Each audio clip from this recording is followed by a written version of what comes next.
The aim of this project is to look into the impacts of the regeneration of former docks in Portsmouth on the Southsea seafront, and in particular the area around the South Parade Pier, and offer design solutions that could help to reinstate the former function of the area.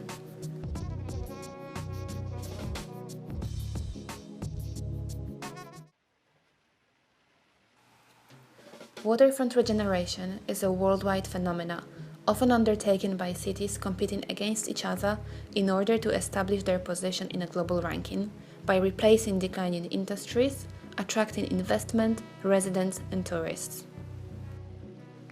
However, these projects have wide-ranging impacts not only on the regenerated zones, but also on neighboring areas, from gentrification of local residents and small industries, provision of jobs that don't match the skills of local population, to restriction of public access, or even privatization of public space along shorelines. In Portsmouth, the transformation of a former dockyards area into shopping and leisure-based complex known as Gunworth Quays, amongst other impacts, contributed towards temporary decline of popular areas in Southsea, Osborne Road and Palmerston Road, which host shops, cafes, bars and restaurants, and caused permanent closure of long-lived nightlife economy on and around the South Parade Pier. The South Parade Pier and the adjacent properties historically accommodated entertainment industries. Since Victorian times, the area was a popular seaside location regularly visited by Queen Victoria, who owned a house in the Isle of Wight.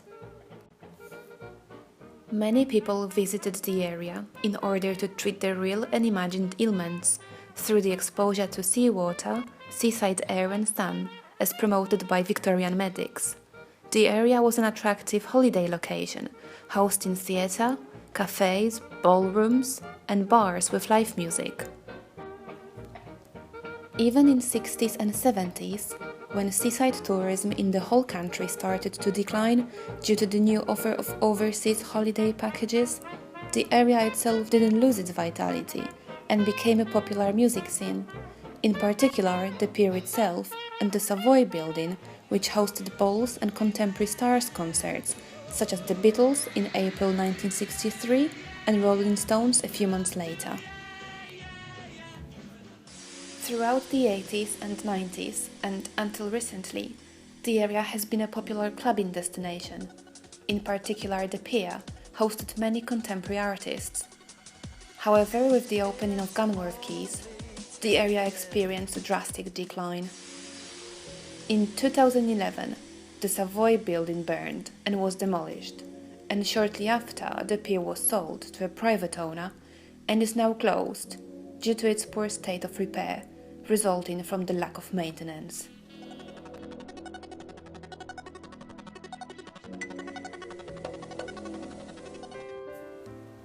Penarth Pier in Wales is a 200-metre-long pier owned by the council. Long-lasting refurbishment project was completed in 2014. The works were funded from numerous resources, for example the Heritage Lottery Fund, the Welsh Government, the Community Asset Transfer Programme and smaller organisations. Today the pavilion includes a 70-seater community cinema, an auditorium, exhibition spaces, educational areas, a bar and a restaurant overlooking the Bristol Channel. It hosts meetings, events such as jazz evenings, balls, marriage ceremonies, wedding receptions and private parties, and welcomes over 100,000 visitors a year. The local residents see it as a highlight of Penarth and say it's a great place to be.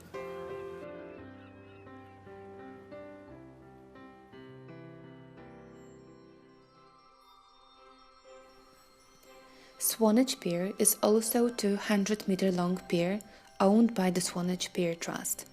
In contrast to the Penarth Pier, it has no entertainment facilities, but still receives over 100,000 visitors a year. It offers scuba diving under the pier, pleasure boat trips, fishing, and exhibition of the pier history. Currently, it has a small museum and a gift shop at the shore end of the pier. In 2012, it was voted the Pier of the Year by the National Piers Society. Having undergone repairs funded by the Heritage Lottery Fund, English Heritage, and money raised from the local community and visitors, it's now admired by many. The local residents say it's a seaside tranquility and that 90p for a stroll is worth every penny. However, the most attractive are the memory brass plaques, which are engraved with messages and fixed to the pier.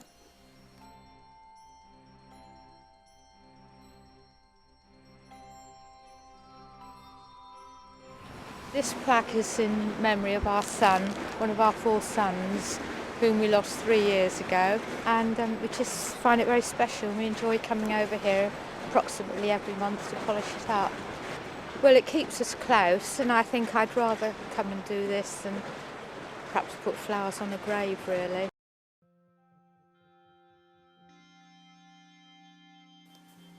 Cromer Pier is over 150 meters long.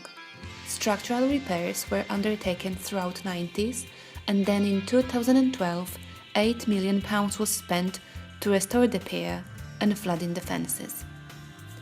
A year later, £260,000 was spent on further structural and cosmetic works to the theatre pavilion, which stages traditional summer and Christmas season shows and concerts. The impressive ambience of the pier is maintained by the complete absence of any amusement machines or other modern artifacts. Admission to the public is free, but anglers are subject to various charges. Cromer is well known for its Cromer crabs, and the Cromer Pier is a hive of activity during the summer months with people hoping to catch crabs. The tourists say it's a good old-fashioned pier with a fantastic theatre.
seaside location and access to water, historic connections, local support, weather, highly populated area, close to other historic and cultural attractions and venues, including the Southsea Common, which hosts regular entertainments.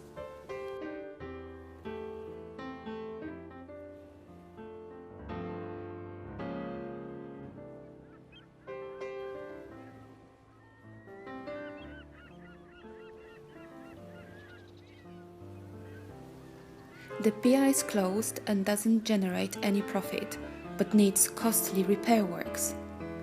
It's too far to connect it to other venues at Albert Road. The Savoy building will be replaced with a non-entertainment use. It's susceptible to fire and water damage.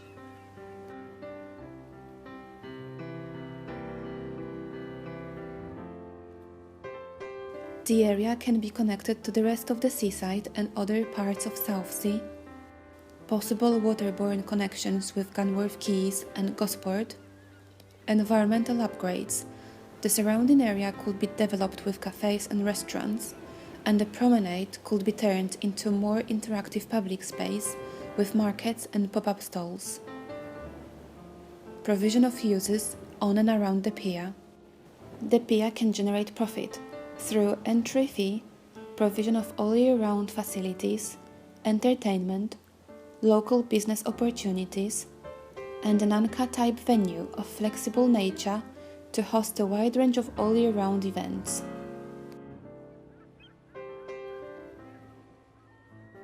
Finance, maintenance cost, management, ownership.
Provision of a main Anka-type venue of flexible use, for example as a theatre, conference hall, a gallery, a venue for weddings and private parties. Provision of flexible outdoor spaces, including a restaurant with outdoor seating, chairs with blankets for cold weather, and wind enclosures for cooler days. Rooftop cafe, which can be entirely enclosed and covered with a sunroof to make it weatherproof. All spaces overlook the outdoor stage, the water, and the Isle of Wight. To ensure that the pier area is not over-privatized, an open public zone is designed at the end of the pier with benches, picnic areas, and deck chairs overlooking the water and the outdoor stage. The outdoor stage can be used by local bands and artists for a variety of performances. It can also act as a co-venue for other festivals and events taking place in the Southsea Common.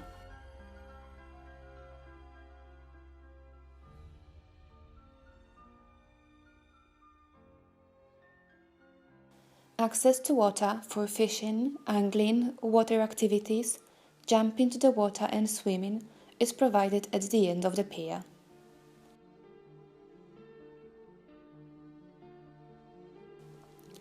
In addition, decked ramps are provided from the promenade to the water for the ease of access, in particular for the elderly and children.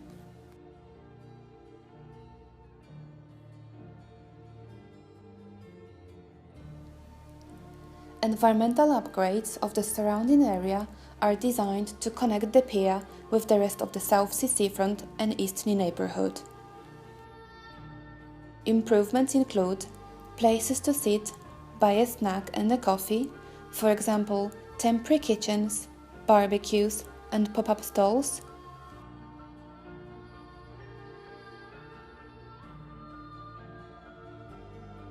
a summer theatre with a flexible use, a temporary beach and market stalls.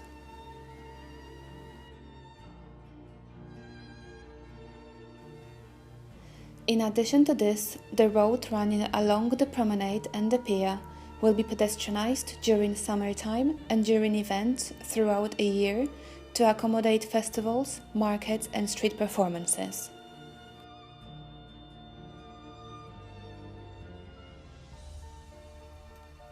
Improved access includes ferry trips to and from Gunworth Quays, hop on and off bus service along seafront at peak summer times, sponsored by Southsea businesses, and a bike hire across Southsea.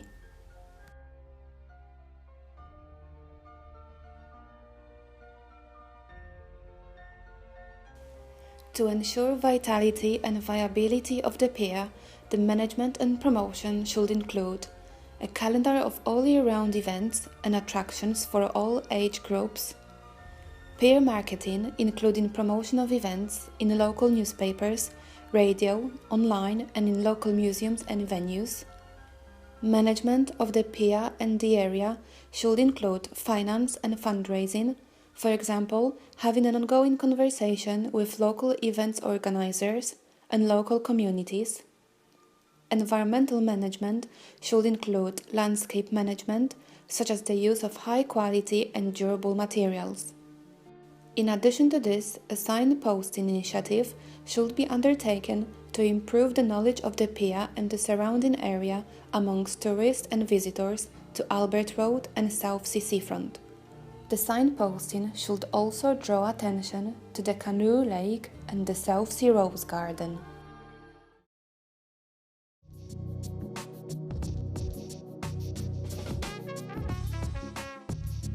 The aim of this project was to develop a set of design criteria for the regeneration of the unused South Parade Pier in Southsea. This was done based on case studies, literature review and SWOT analysis. The design criteria included pier upgrade, access to water, environmental upgrades, improved access, management and promotion. A further project could be undertaken to test the principles, for example, through a public consultation.